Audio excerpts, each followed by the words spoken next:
Hi, everybody. I'm Heather Banks. I'm a family nurse practitioner here at TMJ and Sleep Therapy Center in Granger.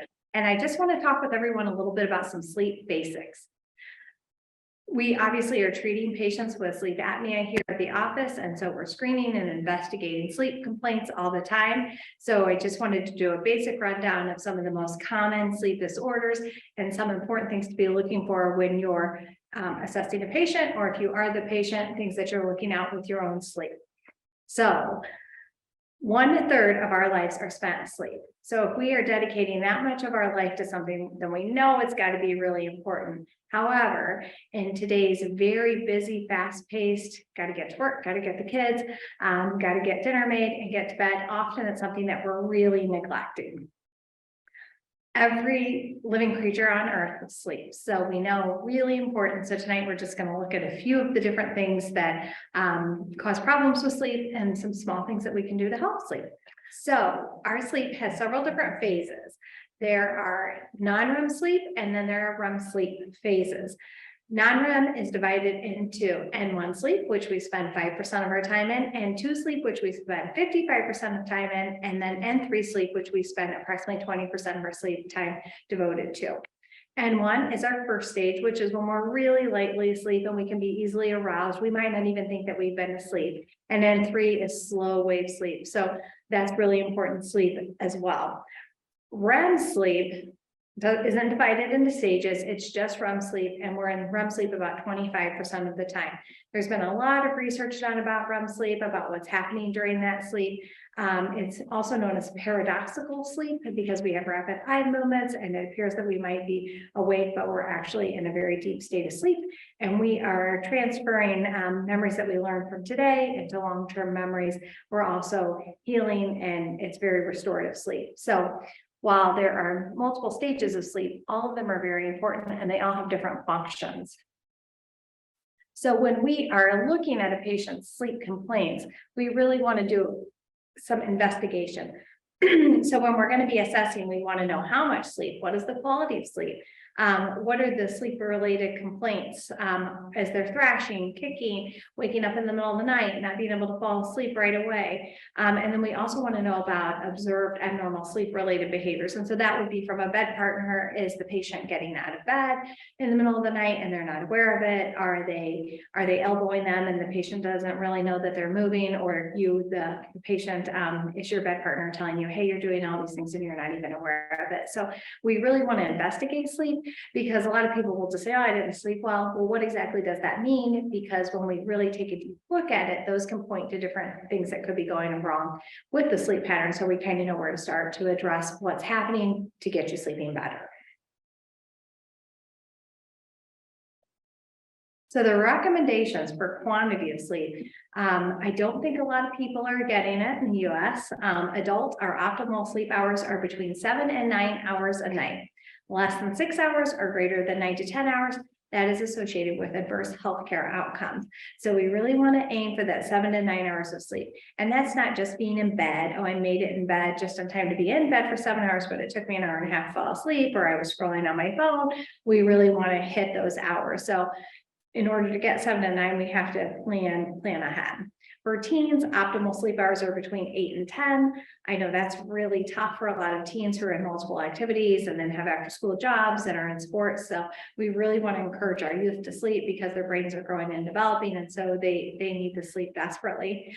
School age children, optimal sleep hours are between 9 to 12 hours. So that's quite a bit of sleep. So it's really important to set those bedtime hours for kids and try to stick to them, because they also growing, transferring all the knowledge they're learning at school into long-term memories. But again, it's something I think that we really struggle with in the US.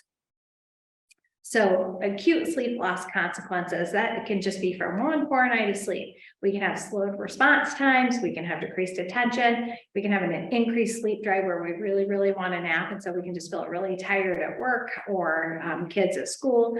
We can be irritable.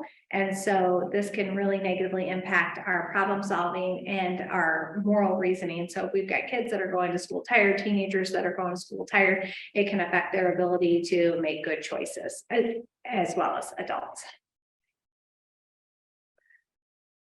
long-term health consequences of inadequate sleep are many, and they're really quite serious.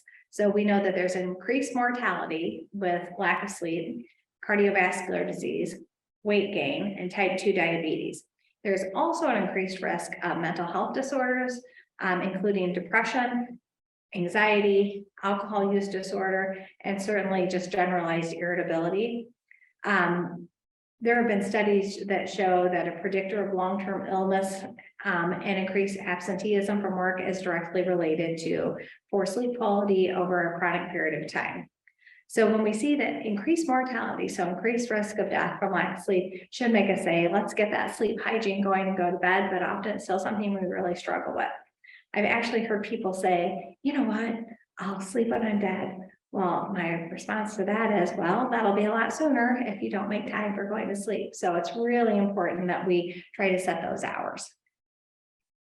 So we're just going to review a couple common sleep disorders. Sleep apnea, extremely prevalent globally, insomnia, and then also circadian rhythm disorder, which is really a lesser talked about disorder, but is more common than we might think, especially when we are living in the Midwest and we're looking at seasonal issues that can affect our sleep. So obstructive sleep apnea, we'll talk about that first. We see that here in the clinic with our patients on a daily basis. So what is obstructive sleep apnea? Well, obstructive events are causing an airway collapse, and then there's a reduction or a cessation, which means a complete stopping of airflow during sleep. OSA affects both adults and children, and also it affects men more than women. However, we are seeing that in menopausal women, it becomes a 1-to-1 ratio. So we definitely want to be screening women for sleep apnea as well.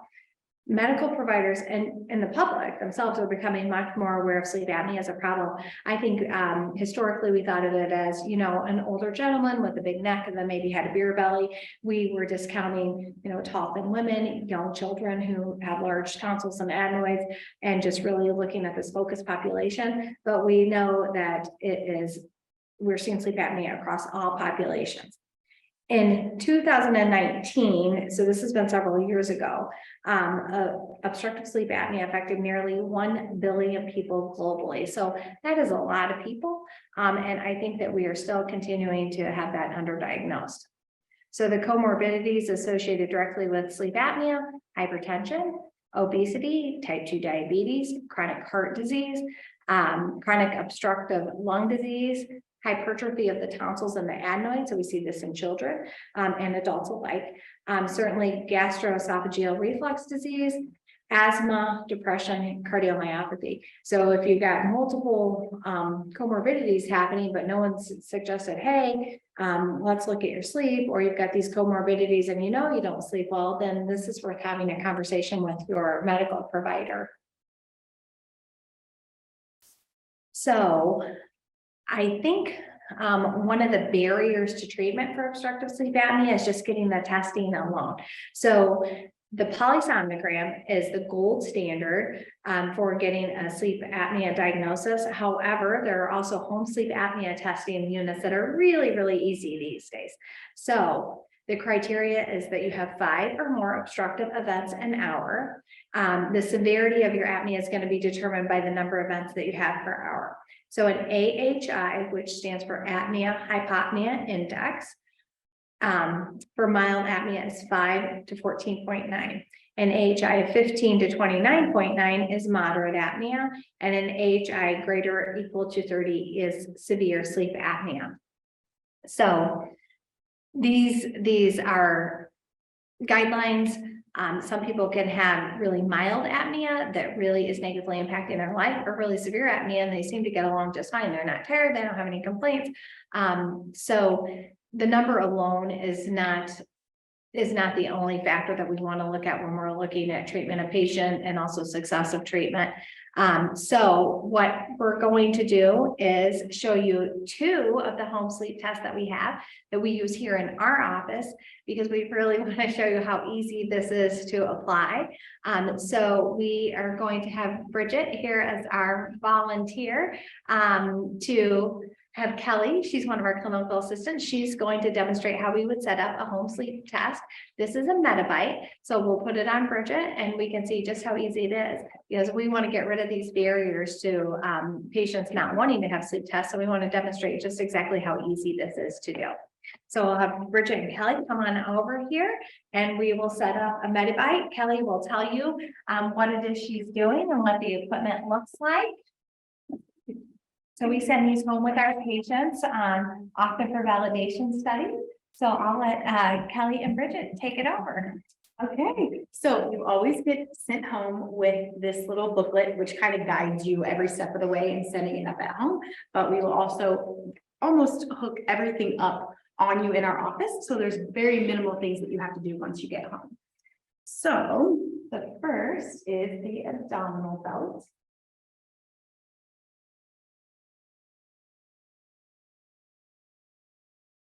Straps there. Up a little bit. Okay. And then we have the chest belt. Oh. Right there. Go under your arm.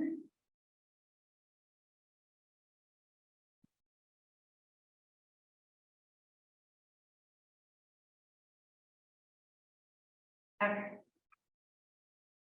So now we have a couple of things that we have to hook up. So with this, there's a cheat sheet on the back side of this. So there's a abdominal belt and chest belt kind of guide. So for the chest, these will just plug right in. These sensors on the chest belt. And then these will get plugged into the sensors on the abdominal belt.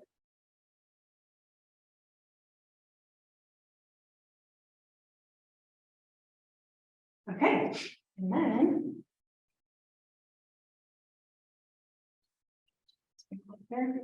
okay, and then this is a monitor that will go just right under your nose.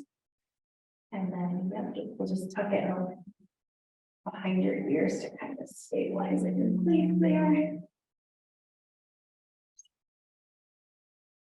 And we do send home extra sets of tape.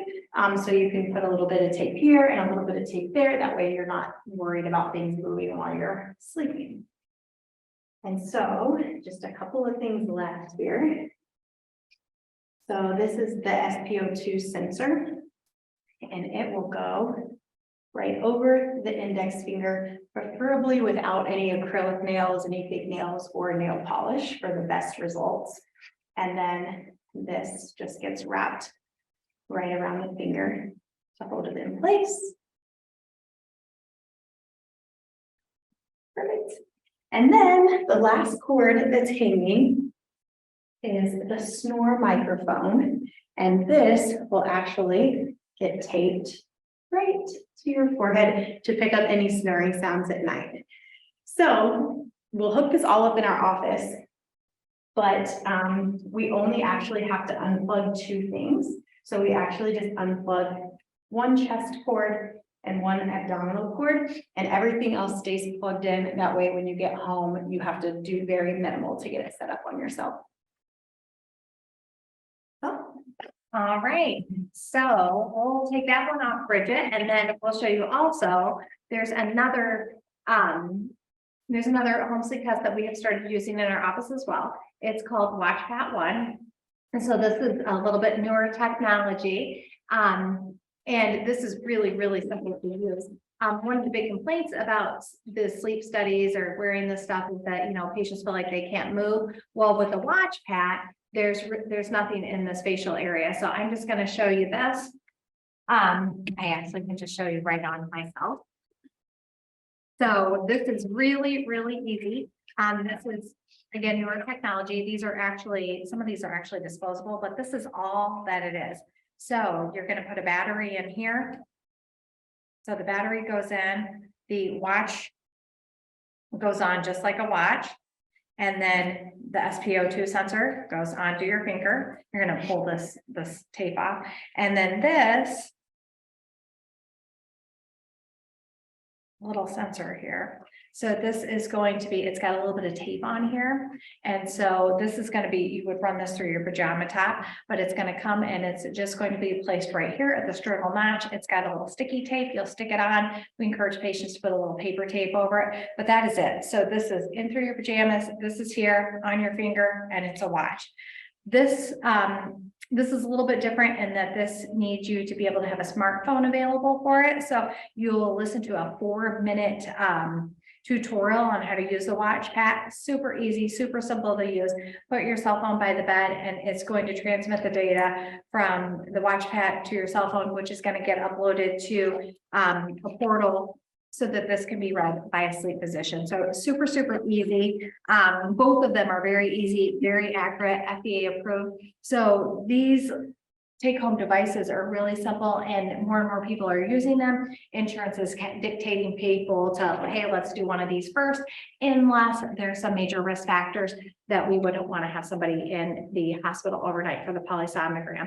I will say the one thing that we cannot do with these is these are not approved for children. And so children are still doing in-lab sleep studies. So hopefully at some point these do become approved for children, because I think kids sleep at home, you know, better than at the hospital. Mom and dad, of course, go to the hospital with the child, but it would be really great if we could start using these for children at some point in the future. So those are the sleep tests that we have in our office. So once someone receives a diagnosis using one of these or an in-lab sleep study, the treatment options for OSA are positive airway pressure, which I think everyone is familiar with, CPAPs.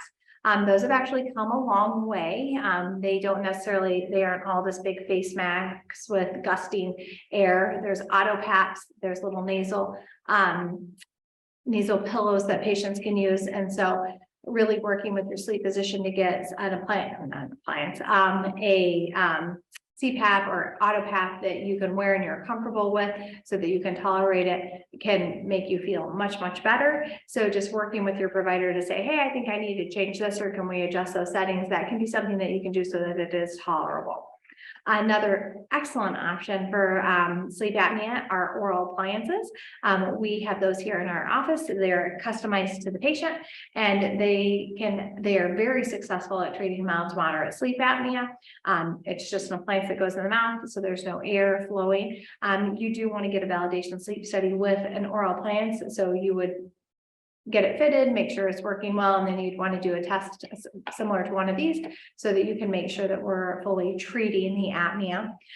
You can also have surgical removal of tissue. This might be tonsils and adenoids that are causing obstructive issues, especially in children. There's upper airway stimulation, where you can actually insert an implantable device and it will stimulate the nerve to, if the tongue is falling into the airway, to move that forward. So that's some newer technology. You can also have maxillary and mandibular advancement surgery, which patients do have that done who have severe apnea, and you can definitely have excellent results with that as well. Nasal surgery to remove polyps or correct a deviation that's causing difficulty breathing at night. And certainly lifestyle modifications can make a big impact on sleep apnea. So weight loss, dietary changes, smoking cessation, and increasing activity can help to improve sleep apnea. Now, I would recommend that even if you are using an oral appliance or you are getting an auto-PAP or a CPAP, certainly adding in some of those lifestyle modifications is going to be helpful long-term as well. So another sleep disorder that we see very frequently in our office is insomnia. And this would be diagnosed if you have difficulty initiating sleep, difficulty maintaining sleep, waking up before your desired wake time, and you have poor sleep quality that's non-restorative. So insomnia can be categorized as short-term or chronic. So short-term insomnia would be something that's causing you trouble for less than 3 months. Chronic insomnia is 3 months or longer, and you have to have symptoms at least 3 times weekly. Certainly there's an increase for insomnia if you are of older age, if you are a female gender, and if you do shift work, that can definitely cause problems with insomnia. Also, there's a much higher risk factor in patients who have an underlying mental health disorder. So we want to be investigating that as well. First line treatment, which I feel like is really, really underutilized, is cognitive behavioral therapy for insomnia. And I think it's underutilized not because providers don't find it very valuable, just there's not a lot of providers in any generalized area that are providing cognitive behavioral therapy for insomnia, but it really does have good success if you can find a provider that is using cognitive behavioral therapy. We had someone in our area who recently is retirement age and isn't accepting new patients. So that's been a big loss for our office. But if you find someone who is doing the cognitive behavioral therapy, patients tend to have really good results.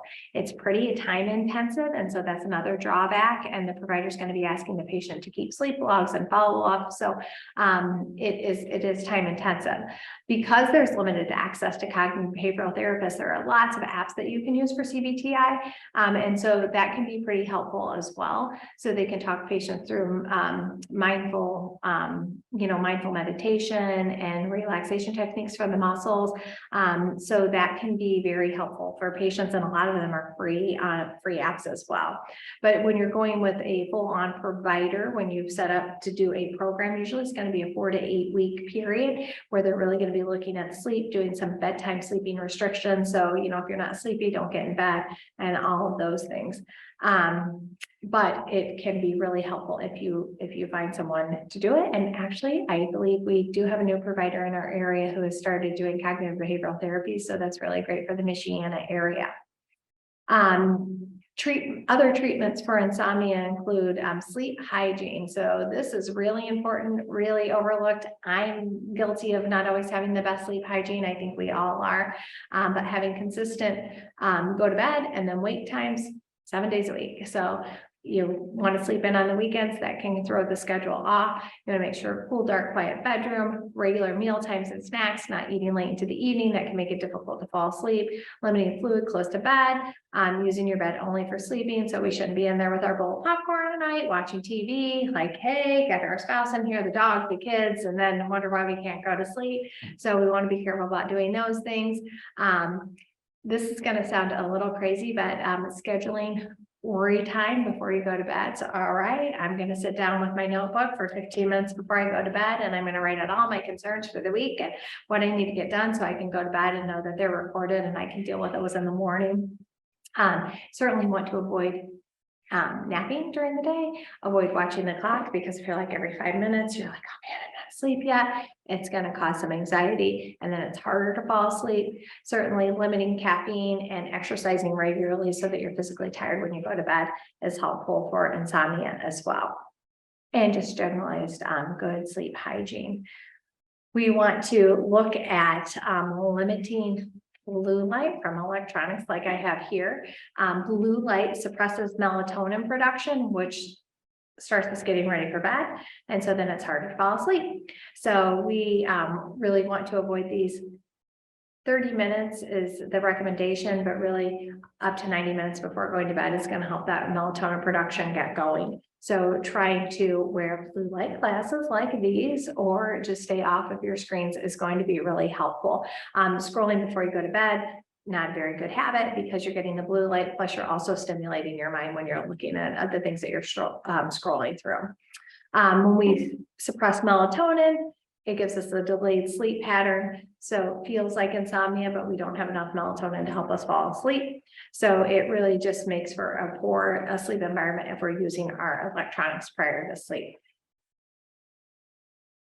So we also know that insomnia is present with other sleep disorders. So 39 to 58% of people have obstructive sleep apnea that have insomnia, which that makes sense, because if you're about to go to sleep and you are going to have these events, these apneic events, then your brain knows it, your body knows it, even if your conscious mind doesn't know that. And so it can be hard to fall asleep because your body knows this is going to happen. 26.2% 0.5%.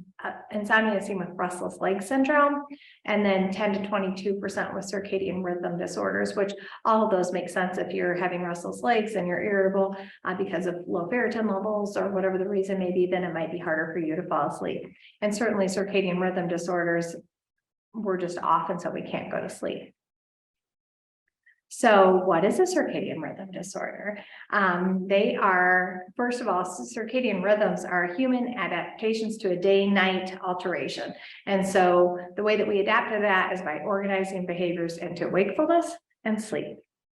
So that is our circadian rhythm. It's a self-sustaining clock that operates 24 hours around the clock. Entrainment is a term that's associated with circadian rhythm, which means that our body coordinates our sleep-wake clock.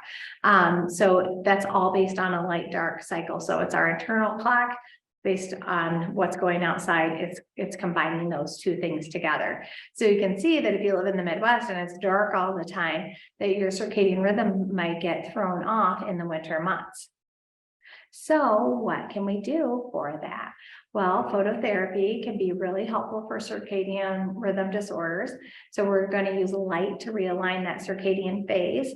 So early morning light exposure for 30 to 60 minutes, approximately 15 to 20 inches away from us, can signal to our body, okay, it's daytime, it's time to wake up, get those hormone shifts going. And also the second that your body realizes it's daylight and time to get going, it's also going to start the sleep drive for at night. So that benefits us in both ways. We're more energized in the morning, and then our sleep drive clock is already happening so that when it's time to go to bed, we can.